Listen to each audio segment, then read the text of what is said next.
Call your therapist, get your calendars, folks. March is here. Let the madness ensue. Thank you for tuning in to this special basketball-centric episode. Joining me on the panel today is sports editor of the Hofstra Chronicle, Mike Senatore. Mike, how are you? I'm doing great, Eddie. Ready to talk some hoops. And from 88.7 FM is the producer of the college hoop show, The Baseline, Blake Waldron. Blake, how you doing, man? I'm doing good. What's up, guys? Happy to be here. Well, let's not dilly-dally any longer because we have a jam-packed show. Let's just jump into it. A big surprise coming out of the women's tournament.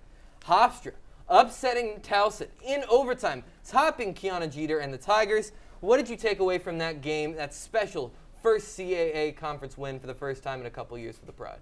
I think the biggest difference maker in that game was the energy and aggressiveness that the Pride played with for all 45 minutes. They started out on a 12-3 run to open the game, and that allowed them to maintain the lead for the entirety of the first half. Towson was a tough team to keep down, though, and they showed that by tying the game and eventually taking the lead in the fourth quarter. The key for the Pride was stringing together a number of well-executed plays on offense, and they did just that in the fourth quarter, hitting 3 shots back-to-back-to-back to keep them in the game. And once they got to overtime, they stayed in the driver's seat. Now, Eddie, the Pride lost to Towson twice in the regular season.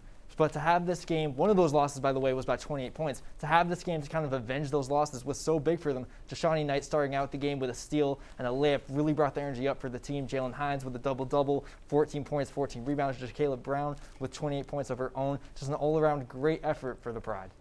And another year under the belt for head coach DSA, Daniel Santos Atkinson. What would be your grade? What would you assess year number 2 under the Santos-Atkinson regime? Mike, we'll start with you. I think Coach Santos-Atkinson she deserves a lot of credit for what this team was able to do this season. We saw the Pride improve on both points per game and points allowed per game compared to the painful 2019 to 2020 season, and a lot of that has to do with her coaching. We saw, despite the shortened season, the Pride won 8 games and lost 12, good for a winning percentage of 400. That's the best they've seen since 2016 and 2017. So I think that's a testament to the way that Santos Atkinson is coaching this team. In terms of a grade, I'd give her a B+. I'm riding with Mike here. I'm going to go with a B+. I think she did a great job of rallying the troops, having everybody buy into her message. You know, they didn't have a conference win last year. This year they won 42% of their conference games. And now heading into year 3, she's going to have her own recruits coming into the program. It's really important for those recruits that have been believing in her in high school to come over and kind of take over the roster. And it spells a really bright future for the women's team. And speaking of players who bought into that DSA system, players who came over with her from Pittsburgh, Jacayla Brown and Jashani Knight. Those 2 players have earned all CAA honors this season. What did you guys see from them making that transition into this season, and what do you want to see from them heading into next year? Well, Jacayla Brown became the Pride's leading contributor in the 2021 season. She averaged 16.3 points for the Pride, and that's the most of the team's seen since the 2011-2012 season. Knight also was a big contributor, leading the team in both assists and steals per game. In terms of what I'd like to see improvements on, I'd like to see Brown improve as a facilitator next season. I think that would add another dimension to the Pride's offense and allow her to become a triple threat who's able to impact the game with her passing as well as her scoring. And despite the improvements we've already seen from both of them on offense, I'd like to see jumps in both of their shooting percentages. You mentioned shooting percentages, Mike. Jacayla Brown had a 10% jump in her field goal percentage heading into the season, and she shot 11 threes her sophomore season, 12 her freshman season. This year she shot 56, making 14. So her three-point shooting has been a really big component of her game, and I look forward to seeing that continue to evolve.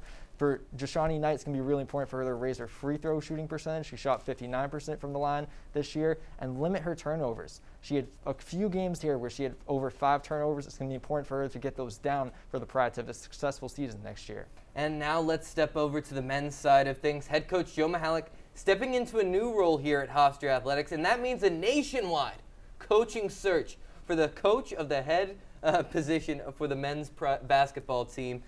What qualities should Hofstra look to bring in this next head coaching job to replace Joe Mihalik? I think the search has to begin by looking at the defensive end. At Mihalik's last season as acting head coach, the Pride held opposing teams to just over 68 points per game. In this most recent season, without him leading the zone, that number jumped to 73 points per game. Whether or not they want to continue with the zone defense also has to factor into the decision. If they're looking to commit to that as the primary defensive formation, then it would benefit the Pride to get a coach who's well-versed in that style of play.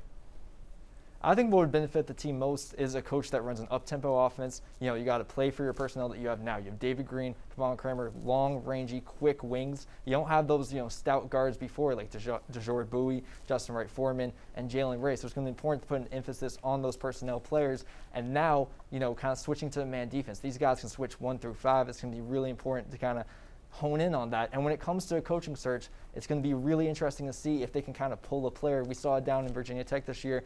Mike Young come over, and he brought Kevin Aluma with him.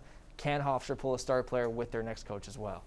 Absolutely, and another name to keep in mind is Mike Fairley. He's now the acting head coach still for this team as the nationwide job search continues for the Pride. We're going to take a quick break, but we'll be right back. More Sports Beat after this.